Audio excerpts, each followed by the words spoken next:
While I was in the waiting room, I picked up a brochure for a silicone prosthetic, and then he sees that brochure in my hands, and he says, most women are not too satisfied with that as a solution. I was like, well, what am I going to do? And he says, well, do you knit? That was the beginning of this journey. It's so great to see. I mean, did you have any idea that what you two did would become this huge thing, that you'd have all these ladies around the table with you doing it too? No.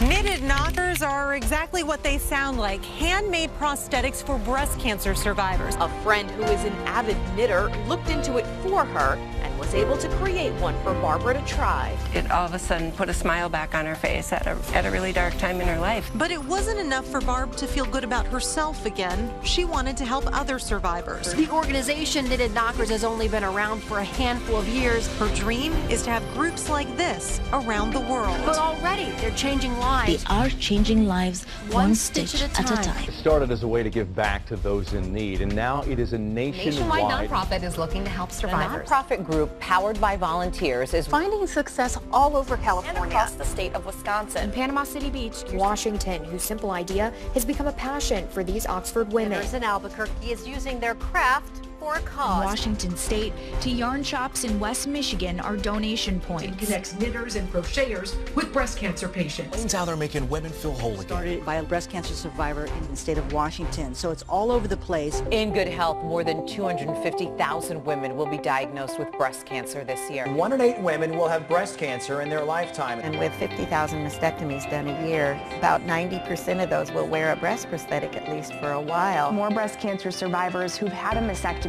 are now turning to knitted knockers. Love the knitted knockers.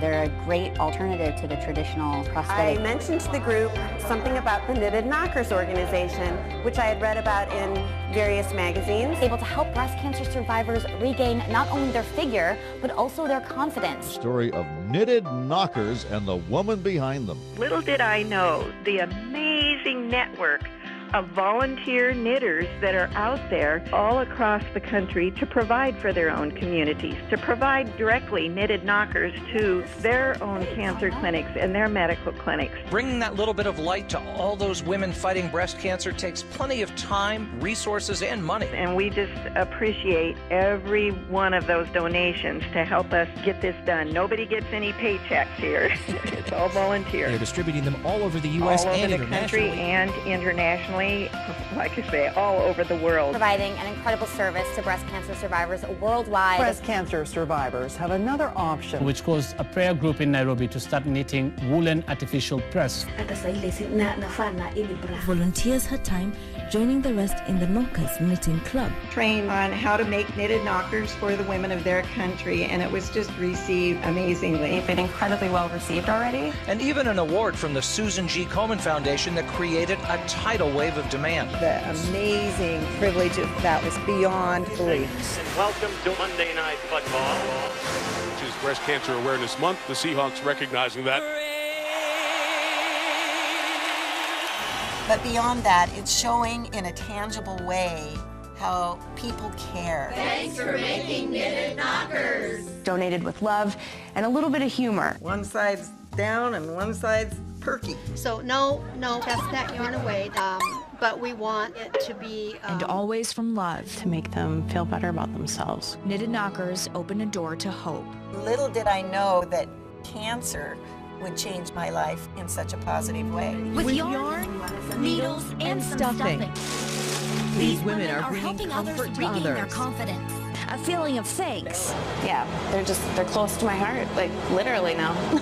I'm infinitely grateful. Bless you and thank you for all that your volunteers are doing. So that women at their most vulnerable point can actually pick out one that they want and take it home with them. To find a prosthesis that is comfortable and beautiful and free. Barbara Demarest says this isn't possible without all of the knitters and crocheters worldwide. Teaching other groups to knit the knockers while meeting the demand. We all know someone and we all want to help. A lot of people said that, it puts them in tears because somebody took the time to hand make something for them. That someone makes it for you and gives it to you for nothing. And best of all, it was made by somebody who cared. It's quite overwhelming. Creating something so small that has such a big impact on so many. Making it really impossible to know how many survivors have been touched by knitted knockers. The ability to change lives makes it worthwhile. I wouldn't change that for the world. For now, there are many ways to get involved. You can start by visiting knittedknockers.org. Knittedknockers.org. Knittedknockers.org.